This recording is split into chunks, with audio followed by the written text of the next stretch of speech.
Pascal here. Are you thinking about getting a new drone? Or maybe you just recently bought one and wondering, should you get a license?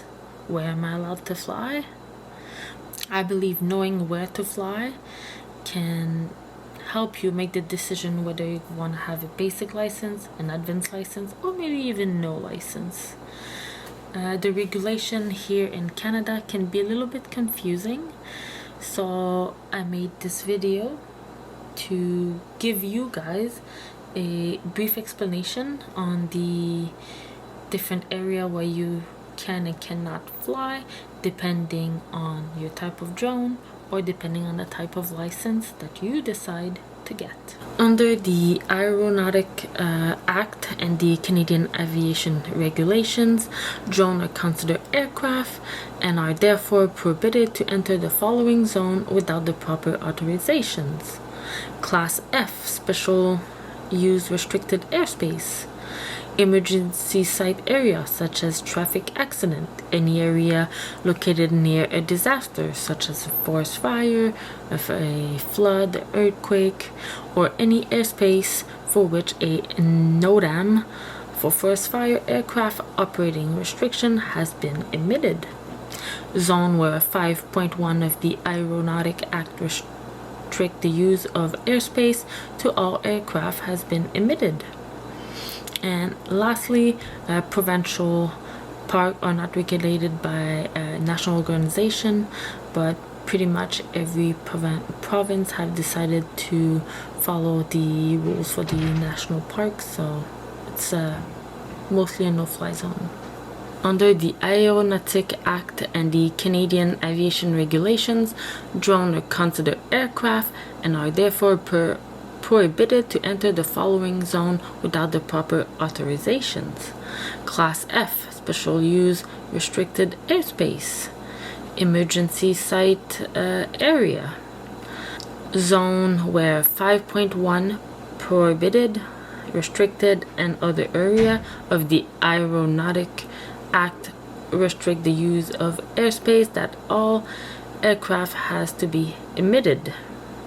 On top of that, provincial park are not regulated by a national organization, but pretty much every province have decided to make a provincial park a no-fly zone.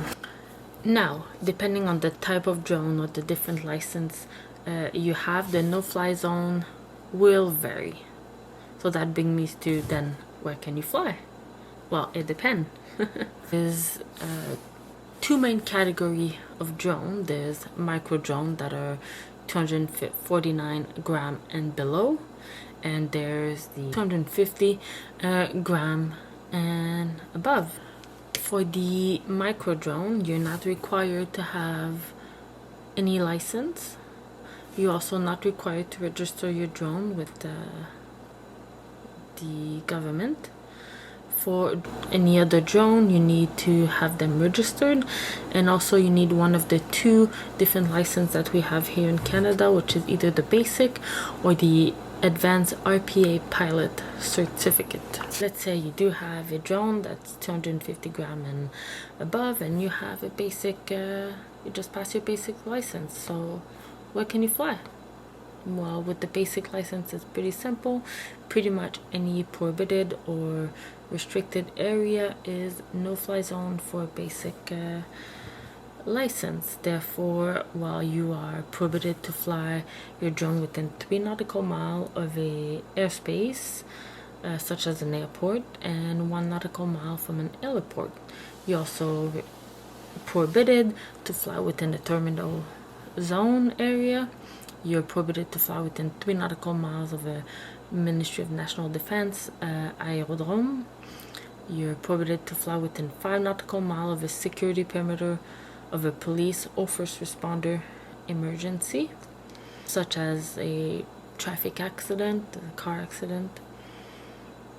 You must also avoid anything near disaster sites, so a flood, a forest fire, a earthquake, or anything like that. Drone pilots are not allowed to fly near or over an advertisement event, so you're not allowed to to pilot your drone over a concert, or if there's a sport event. You are prohibited to take off or land within a national park or a historic site. And also remember, there's provincial regulation here in BC. Provincial park follow the national park rules, so you're not allowed to take off or land within a provincial park either. Next one, what can you fly with an advanced drone license? Although the advanced certificate does open up the airspace to drone across the country, it doesn't mean that there isn't any regulation or restrictions.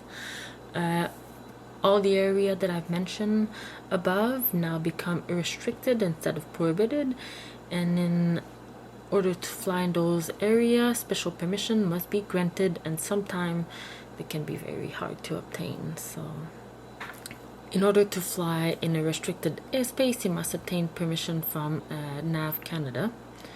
In order to fly in a restricted Ministry of National Defense aerodrome, you must obtain permission from the proper user or controlling agency, so you have to contact the actual base where you want to fly.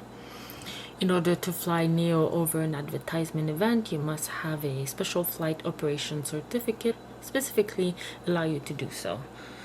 In order to fly in a national park or provincial park, here in BC, you must possess a permit or a special permission.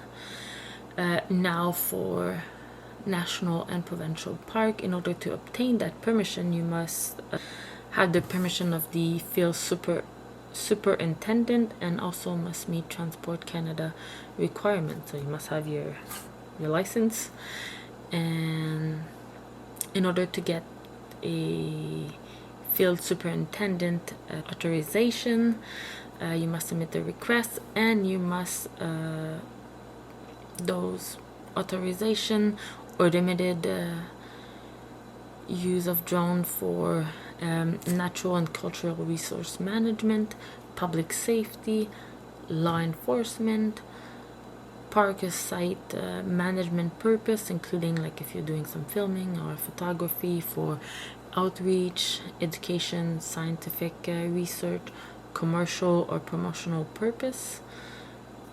For those one, even though it probably the most interesting time to use your drone, because you want those beautiful scenic views, they're quite hard to obtain. I will link all the applications line form in the description down below. Now the one that is the most interesting, but also that is in a really big gray area, is the micro drones. So like I mentioned, for micro drone, you actually don't need to register your drone, and you also don't need to get a license, but it's still not you can fly everywhere. So according to Transport Canada, here I quote, micro drone do not fall into the basic or advanced operation category. If you have a micro drone, you must never put people or aircraft in danger. Always fly responsibly. We don't restrict where you can fly your micro drone, with exception of flying near emergency site and class F restricted airspace. So basically, regulation almost never apply, but there's a big but there. Like, micro drone must abide by the Canadian Aviation Regulation, and more specifically Part 9, but not Subpart 1. What this means is that the primary regulation which apply in Car 900 TAC 06, and is the provision which Transport Canada could enact a fine if you break it.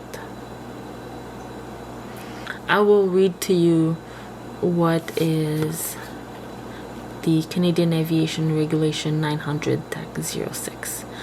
No person shall operate a remotely piloted aircraft system in such a reckless or negligent manner as to endanger or be likely to endanger aviation safety or the safety of any person.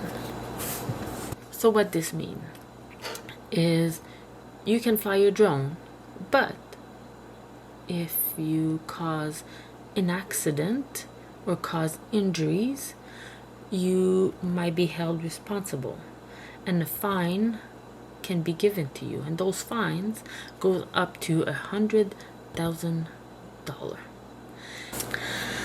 Lastly, if some of you are still confused, it's normal. It took me a lot of research online to understand what are the zones, national, provincial rules. But if you still have some doubt, Transport Canada have put a really good interactive map that I will link down below, but you can input your own information, so the type of drone you have, the type of license you have, and it will show you all the restricted or no-fly zone that there is across the country. One thing to remember with their interactive map, because it's Transport Canada, it only shows national regulations, not the provincial regulations. If you have any question or remark, please comment below. Also, if you want me to do a more in-depth video on the subject, so we can talk about the actual types of airspace classifications, please let me know. I'll be more than happy to make another video. Like I mentioned, all link will be down below for the website. Thank you and have a safe flight.